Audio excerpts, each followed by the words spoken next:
AFTV, I know you were disappointed because we didn't make the Conference League. I can't believe that. I was disappointed we didn't make the Conference League because it meant that we weren't above Spurs. That's the only reason. As I said before... You're disappointed we ain't finished above Spurs. I am disappointed by that. I get that, but then to me, 7th and 8th. Who are you going to banter? Well, 7th and 8th is a disgrace on both counts. Yeah, it is. No Tottenham fan should be bantering an Arsenal fan today and saying, we finished above you. Maybe in the grand scheme of things, in a year's time, they might say, in the last X amount of years. But to me, 7th and 8th.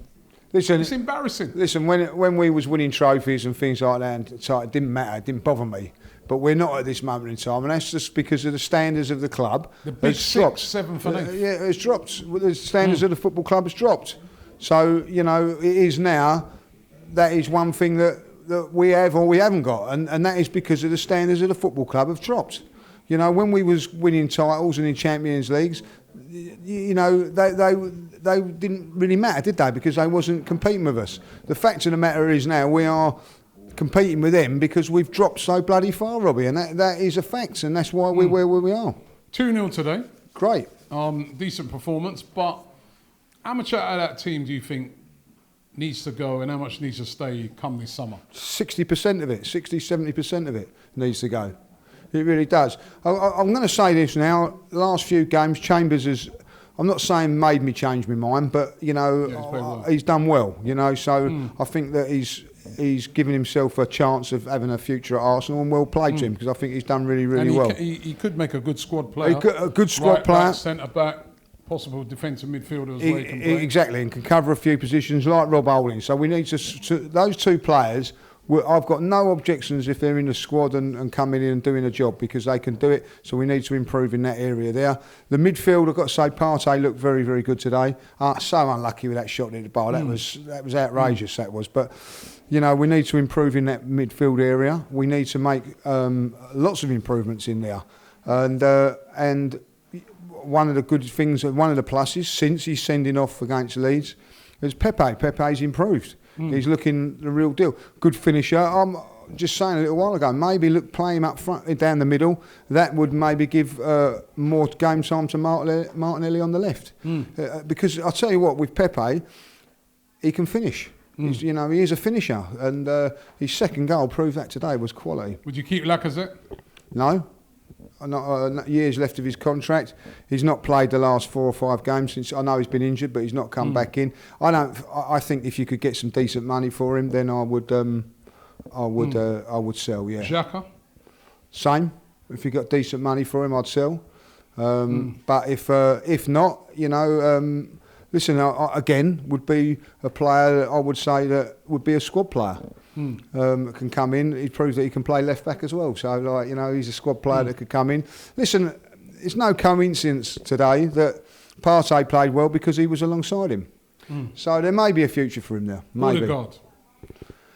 I was impressed with him today. If you're offered even, say, another season of him on loan, that seems to be the consensus. I'll bite your hand off for that. Another season on loan, and because what I see today, I think that, injuries... I thought up until he got injured when he was on international duty, he was playing really, really well. So, but he's tailed off a little bit. I think at this moment in time, I'm not seeing enough of him to say, do you know what I mean? I want to commit 40 million towards him. But, some of the things that he's done in the last couple of games, I thought he played really, really well today. But people will turn around and say Brighton and Crystal Palace. But he's got to do it against the big guns as well. But, I think if we could get him on loan for another year, that would be a very, very good, shrewd move. And if you could send a message to you saw Josh Kroenke, who's at the game today. If you could send a message for him for the summer, what would that be? Well, I'd ask him to get his dad Stanley to spend a bit of money on bring in a couple of. What we need, we need a player that's going to excite the fans, And I know he's turned around and said about exciting the fans. Well, he's got an opportunity to excite the fans now.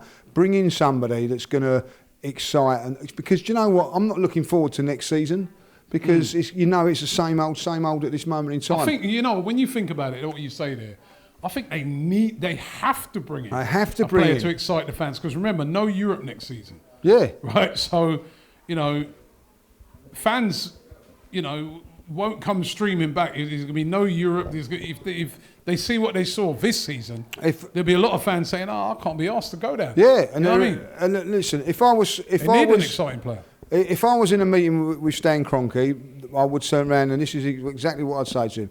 Manchester City have just won the league. They're in the Champions League final. They've won the League Cup. They're the best team in the league. They're in for Harry Kane. Right? We're 8th in the league. Who are we going in for? And the teams at the top are wanting to improve and get themselves better and better. We're in 8th place. We need to make ourselves better, and we're going to need to do that by spending some serious money and try and entice some serious players to this football club. Players that, when people laugh and go, I'm just going to mention it, Grealish, or say, we ain't got no chance of it. That is something, a player of that ilk, we have got to make happen, Robbie. And you make that happen by 2 ways, flashing the cash, and also with the promise that we are going to be looking to go, be as good as what we were, and build a team.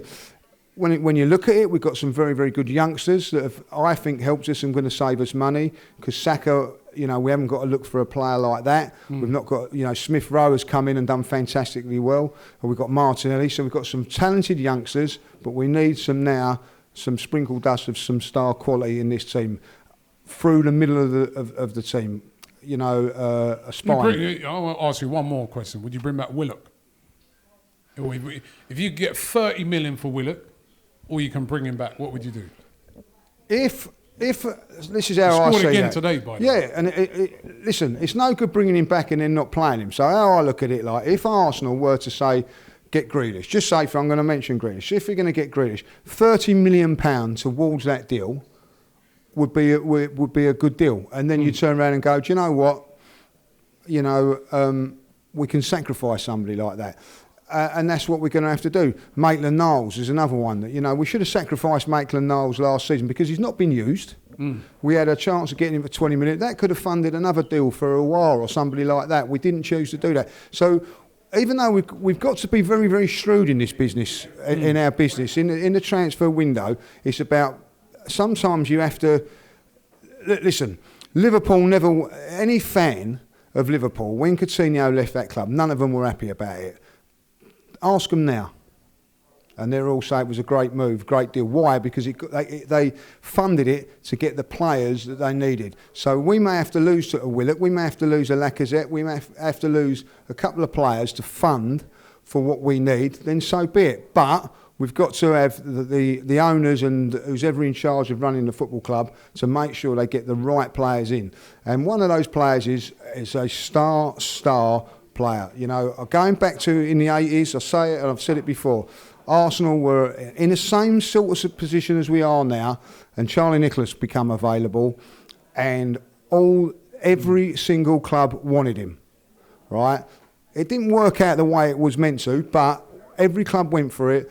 We was getting 10, 15,000 at games. We signed him. The first game of the season at Highbury, Luton Town, not one of the most glamorous, so you packed to the rafters because the fans were excited about what Arsenal were trying to do. They showed ambition, an exciting signing, and that's how it goes. We need that now. We need somebody like that, big signing to get everybody excited, looking forward to the season. Because I tell you what, a nice yellow, all yellow shirt and kit ain't going to do it.